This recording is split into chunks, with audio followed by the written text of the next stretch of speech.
चक्रव्यूह की रचना करके द्रोणाचार्य ने युधिष्ठिर पर धावा बोल दिया। सुभद्रा का पुत्र अभिमन्यु अभी किशोर वय का वीर लड़का था। अपनी वीरता और रणकौशल में वह प्रसिद्ध हो चुका था। युधिष्ठिर ने अभिमन्यु को बुलाकर कहा, पुत्र, द्रोणाचार्य के रचे चक्रव्यूह को तोड़ना केवल अर्जुन जानता है, परंतु इस समय वह संशप्तकों के साथ युद्ध में उलझा हुआ है। उसने एक दिन बताया था कि तुम भी इस चक्रव्यूह को तोड़ सकते हो।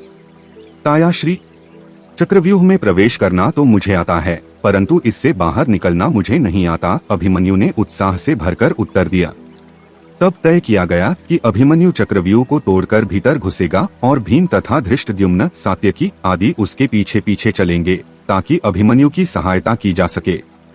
तत्काल अभिमन्यु ने चक्रव्यूह का प्रवेश द्वारा तोड़ा और सैकड़ों कौरवों को यमलोक पहुंचाता हुआ सेना के बीच में धंसता चला गया। द्रोणाचार्य के देखते देखते उनका बनाया चक्रव्यूह टूट गया। कौरव वीर एक एक करके अभिमन्यु का सामना करने आते रहे और मरते रहे। अभिमन्यु द्वारा किए गए सर्वनाश को देखकर दुर्योधन क्रोधित हो उठा। उसने धर्म के सारे नियमों को ताक पर रख दिया। तब द्रोण, कर्ण, दुःशासन, अश्वत्थामा, शकुनी, कृपाचार्य और दुर्योधन आदि 7 महारथियों ने अकेले अभिमन्यु को चक्रव्यूह में घेर लिया और उस अकेले पर 7 ने भयानक आक्रमण कर दिया। उधर पांडवों की सेना अभिमन्यु के पीछे पीछे जैसे ही चक्रव्यूह में घुसी, वैसे ही राजा जयद्रथ ने, जो धृतराष्ट्र का दामाद और दुर्योधन का बहनोई था, पांडव सेना को रोका और उन पर टूट पड़ा। व्यूह के द्वार पर युधिष्ठिर और जयद्रथ के बीच घमासान युद्ध छिड़ गया।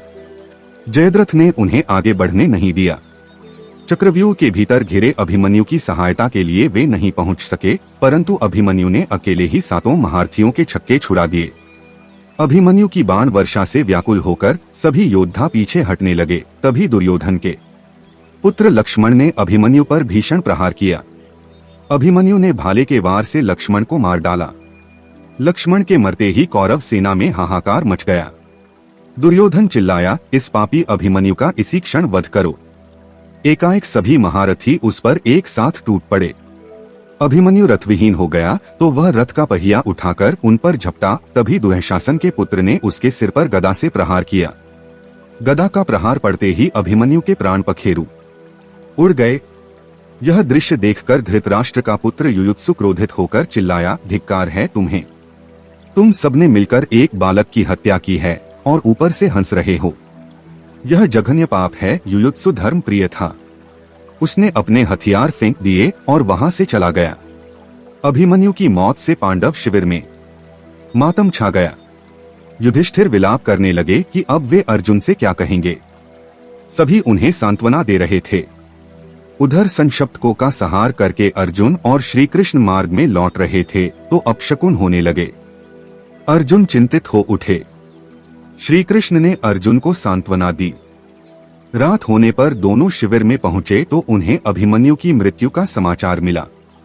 उसे किस प्रकार मारा गया, यह पूरा वृत्तांत सुनकर अर्जुन क्रोधित हो उठा। बोला, जिस जयद्रथ के कारण मेरे प्रिय पुत्र की मृत्यु हुई है, उस जयद्रथ को मैं कल सूर्यास्त से पहले मार डालूंगा। यह मेरी प्रतिज्ञा है। अगर मैं उसे सूर्यास्त से पहले न मार सका तो अग्नि पर बैठकर आत्मदाह करूंगा। श्री कृष्ण ने अर्जुन को सांत्वना देते हुए कहा, धनंजय, क्षत्रियों को इस तरह विलाप करना शोभा नहीं देता।